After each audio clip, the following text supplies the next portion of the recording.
Now, here's the thing. Delayed gratification means delayed, not denied.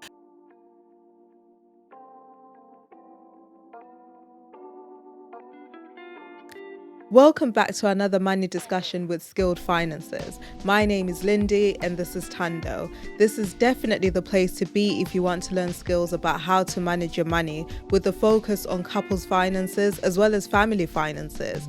But if you're joining us for the first time, we're glad to have you here. So today's conversation is all about money goals. Now, money goals are just as important as fitness goals or health goals. And I feel like we're at that time of the year where everyone's really starting to think about what they want to do for 2022 and setting their goals for 2022. So why not include some time to set some goals around your finances? Okay, so we're going to jump straight into it. The first money goal that we think you should seriously consider for 2022 is to save up or increase your emergency fund to cover you for 6 months minimum. Yeah. More is better. The reason for this is because we are going to be going through an even more uncertain time. We don't know what the future holds. We don't know what's going to happen.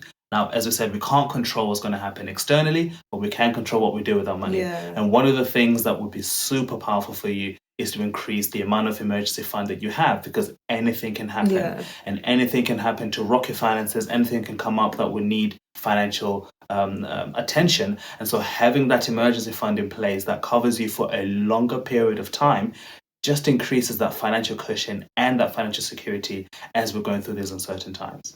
Absolutely. And I guess you can't put a price on that financial piece as well, knowing that if something is to happen, at least I've got the financial backing and I've got the financial security. So I would definitely consider it for that reason. And I definitely think that's one that we will be doing ourselves and something that we will be aiming for. But it's important to also remember that when it comes to your emergency fund, yes, at times you may think, well, I'm saving up all this money and nothing's happened this far, but you just never know when something's going to happen. So at least having it, you have that financial peace, you have that financial security. So consider it.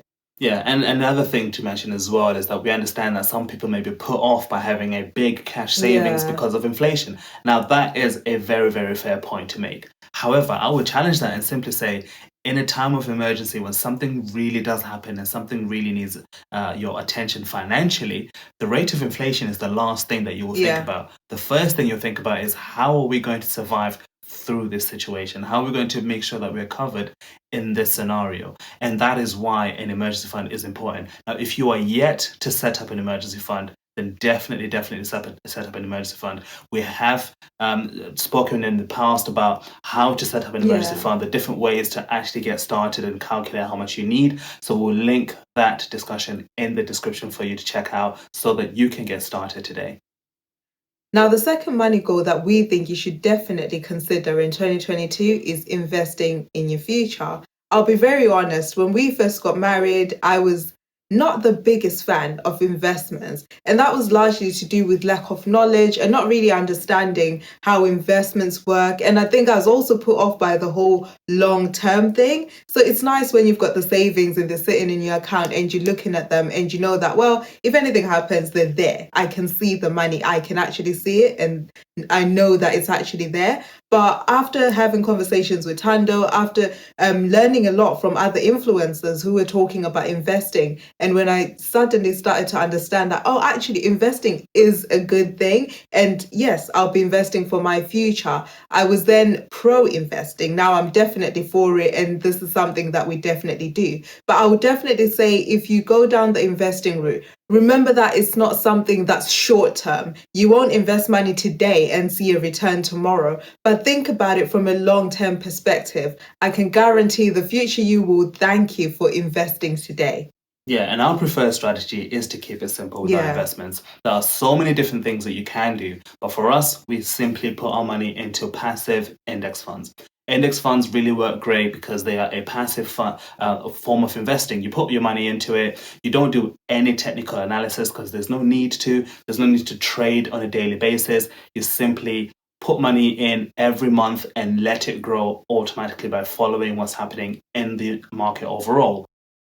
Another thing that we also do is to max out our pension contributions. So all of our retirement accounts, we put as much as we can. Our employer puts as much as they can to make sure that we are thinking ahead and thinking in the long term what we are going to get from our different investments. But we like to keep it simple. But this goal is really just for you to start thinking about, where can I put my money to make my money work for me? What are the different assets that I can put my money towards so that I can make more money? That may be index funds and pensions, as we've mentioned, but you may be looking at other asset types like cryptocurrencies, like art or business or something else. But the point of this goal is really that you be intentional about putting your money into assets that will make you more money in the long run. The third money goal we think you should seriously consider is to cut off debt from your lifestyle. For real this time. Now, we know you've been wanting to be debt free for some time, or maybe you've been living in your overdraft for so long you don't even remember what it's like to not have one. This is the time and the moment where you can actually make a change, because we've done it. We know you can do it too. You can stop depending on your overdraft to tie you over every single week or every single month before your next payday to pay for this, that, and the other. Whether that means getting rid of your overdraft, cutting your credit cards, doing things differently, whatever it takes really for you to become debt free finally, is something that we'll definitely advocate for you to aim for in 2022. Absolutely. And I know when it comes to debt, we talk a lot about the numbers, like reducing the numbers, not using the credit cards, not using the overdraft. But it's important to also highlight the positive impact that paying off your debt can have on your mental health. Now, I remember when we were in debt, I would think about the debt so much. Like every time we received money or we had money, I then start to think, oh no, but we've got these debts to pay off and they're still sitting there. So debt has such a negative impact on your mental health, because you're constantly thinking about it. You could be constantly worried about it and worried about how you make ends meet and worried about this debt collector that's now threatening to come to your house. But paying off your debt has such a positive impact on your mental health, and that's definitely something to think about. It's also important to highlight the fact that, yes, when you say it like, oh, pay off your debt, it sounds like something that's just so simple. But if we're being completely honest, when we went through it, it wasn't the easiest of things. Sometimes it was definitely a struggle, because we were thinking, oh, I could be using this money to have fun. I could be using this money to go out. I could be using this money to go out for a meal, order some takeaway. But when you really think about it, you have to think about your why. Why are you doing it? Why are you paying off the debt? Whenever you start to think about that and start to remind yourself why you're doing it, you will definitely feel motivated and encouraged to keep going. So it's not the easiest of things, but I'll definitely say it's something that's worth doing. Yeah, and practically speaking, as you've said, the thing that we did was to practice delayed gratification. We knew that, yes, there's things that we'd love to buy or things that we'd love to experience, places we'd love to go, events we'd love to be part of. But because our focus or our attention financially at the moment is to pay off our debts, we had to learn how to say no. We learned how to say no to the things that we wanted today so that we can pay off our debts. Absolutely. Now, here's the thing. Delayed gratification means delayed, not denied. We will get that maybe in the future, right? When we're debt free, we will start doing those things that we put aside.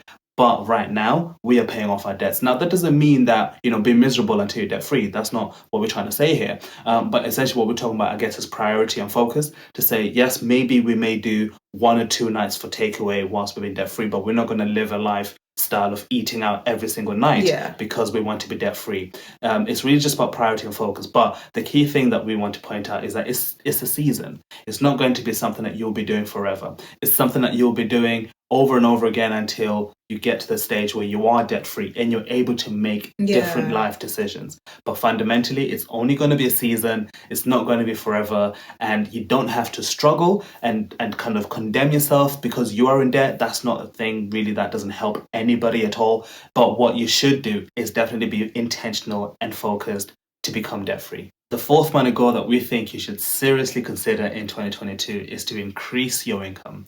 Now, here's the thing. We are firm believers that money, when it comes to money, it's really how much you keep and how much you save and invest that matters more than how much you make. Because there are people who are making, say, £100,000 per year and they're living and spending £100,000 per year compared to somebody who's earning £30,000 a year but living on 20,000. The person who's earning 30,000 a year in that example is in a financially better position because they are able to keep or save and invest £10,000 more than the one who's earning more than them.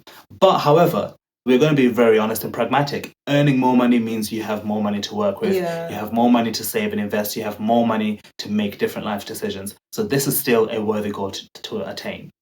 There are two ways that you can increase your income. One of the ways that you can do is to leverage your current position, which is your job, your workplace, your salary. You can renegotiate your pay. I know that sounds strange, but you can genuinely renegotiate your pay in most employers and in most cases. Look back over what you've achieved in the year. Look back over what you've done, the impact you've had on the projects or your team or your workplace, and essentially use that as your arsenal to renegotiate your salary with the employer and basically see if they're willing to offer you more money or more compensation for your work that you're putting in.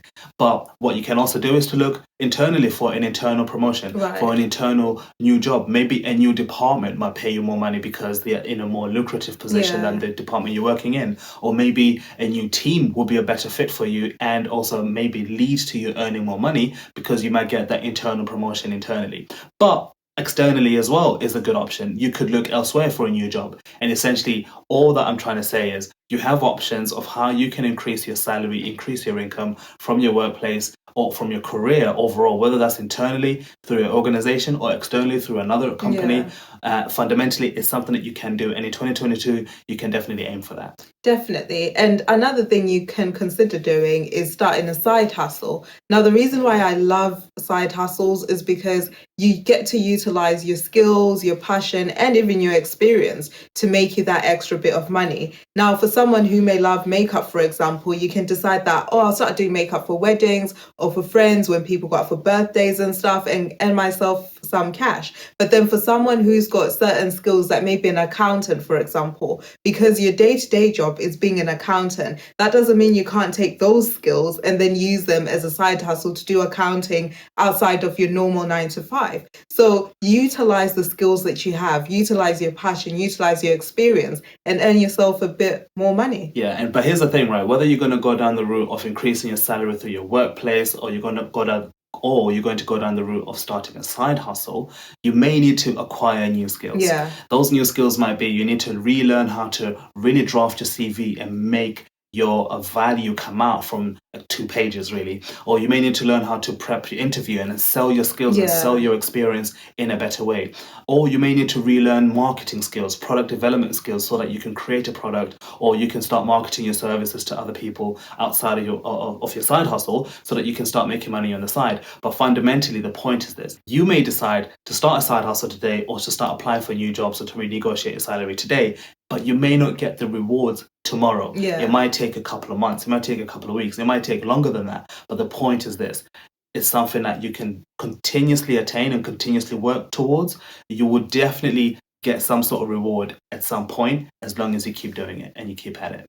Now, the 5th money goal that we think you should definitely consider having as part of your 2022 money goals is giving money to a small or local charity. Now, this isn't an ad for giving money to a charity, but we are really, really big believers in giving to people that may be in need or people that are less fortunate than we are. Now, the thing is, small and local charities may have been impacted by what's going on right now. Some of them may not have the financial backing that they've been having all along to continue to deliver their services. Other charities might have had an increase in demand of services that are required for their work that they do, and they need more help. They need more support, whether that's financially, for them to be able to deliver their services. Now, you can give financially, and as Linda said, we are big believers in giving. So we always ensure that in our budget, we have a giving section. We give a portion of our money to causes that we really believe in and places that we really want to support and help. But you don't have to give money, or money is not the only thing that you can give. You can also give your time and your energy, whether that's setting aside a couple of days to go volunteering at a local charity to help them really do the work that they're doing and to support and help them to deliver the services to the people that really need them. And so that is something that we definitely believe that you should include as one of your goals for 2022, to at least support and help a small or local charity, whether that's financially or with your time. Absolutely. So these are the 5 goals that we think you should include in your 2022 money goals. If you found value in what we've had to say, don't forget to like the video and subscribe so that you get notified every time we upload a new money discussion. One thing that we'd love to know is, what is the number one money goal that you really want to attain in 2022? Let us know in the comments. We'd love to support you and help you to really achieve and attain that goal. We've done a recent discussion about the 7 unpopular money tips that you should try. In that discussion, we'll give you more inspiration of other money goals that you could potentially try and attain in this year as well. So check that discussion out next. And we thank you for joining us today, and we'll definitely speak to you soon.